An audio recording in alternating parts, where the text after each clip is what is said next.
The number one rule of gun ownership is the way that when I train uh, individuals of all sorts of life that come for additional training or training if they never handled a gun before, or even if you handle a gun before, it's you have to have positive control of that firearm. And I always say this is a 24/7, 365 days a year. So whether you are actively carrying it, storing it for a short period of time, long period of time, you have to have positive control of that firearm, which means you have to take every measure required to ensure that no one, including young kids, adults, or anyone that is not supposed to have access to that firearm, does not, in fact, get access to the firearm. And then, you know, is this one of the worst case scenarios you think, in your opinion, when it comes to children getting access to a firearm?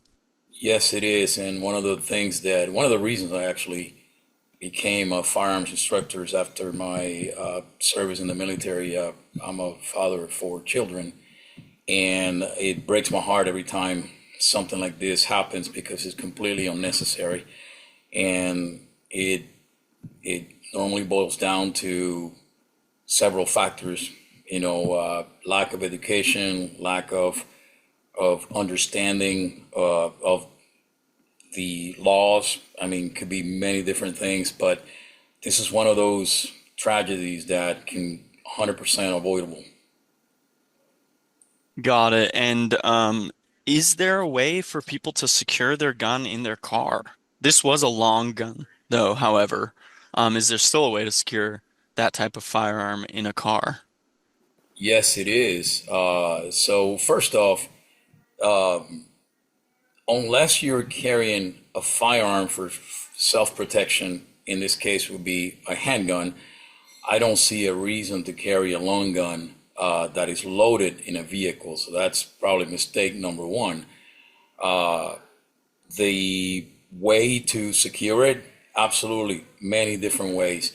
That firearm could have been placed on the trunk of the vehicle. It could have been, you could have used a trigger lock, which is, a device that's specifically for these type of situations, to avoid these type of situations. They're very affordable and accessible. As a matter of fact, there are cities and police departments that even, my understanding, I've heard and seen where they even hand them out for free. Some of these devices in order to help mitigate this type of tragedies.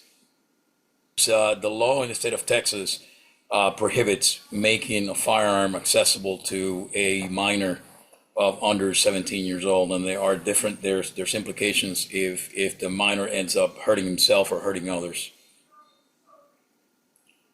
Got it. And you deal with firearms all the time.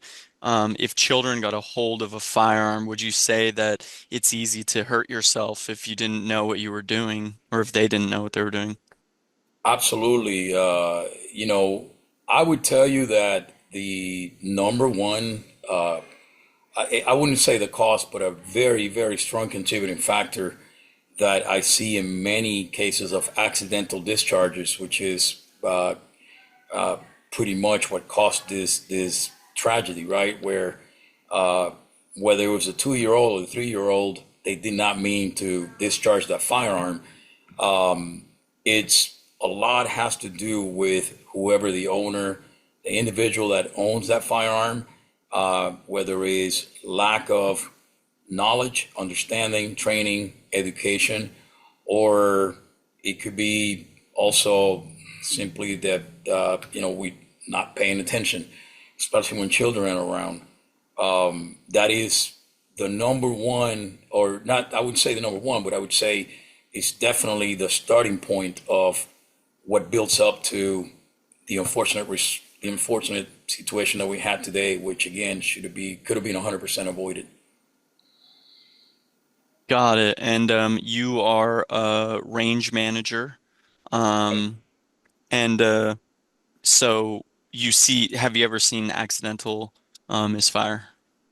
Accidental discharges, yes, absolutely. I've seen accidental discharges from people that have actually have been handling firearms for a while. It doesn't take much for a an individual who's not paying attention or not being safe as of how to handle that firearm, where things can go wrong. I.e., there are certain in the firearm training world, there are some rules that we consider the cardinal safety rules, right? And rule number one is always being aware of where the muzzle of that firearm is pointing at. Rule number two is always keeping your finger off the trigger until you're ready to fire. But a 2 or 3 year old does not have, obviously, the experience or need to be around a firearm.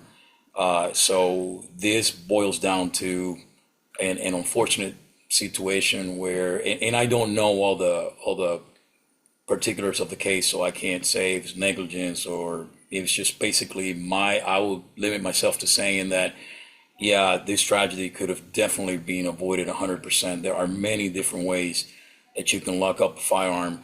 And rule number one, I don't ever transport loaded firearms unless it's my personal firearm that I use for self-defense if need be.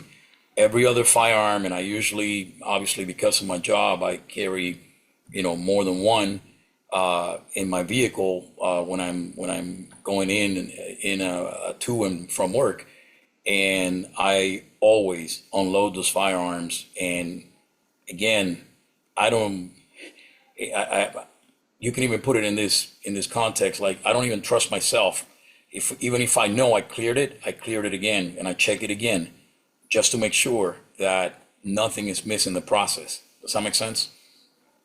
Yeah, it's a serious thing. It needs to be taken seriously.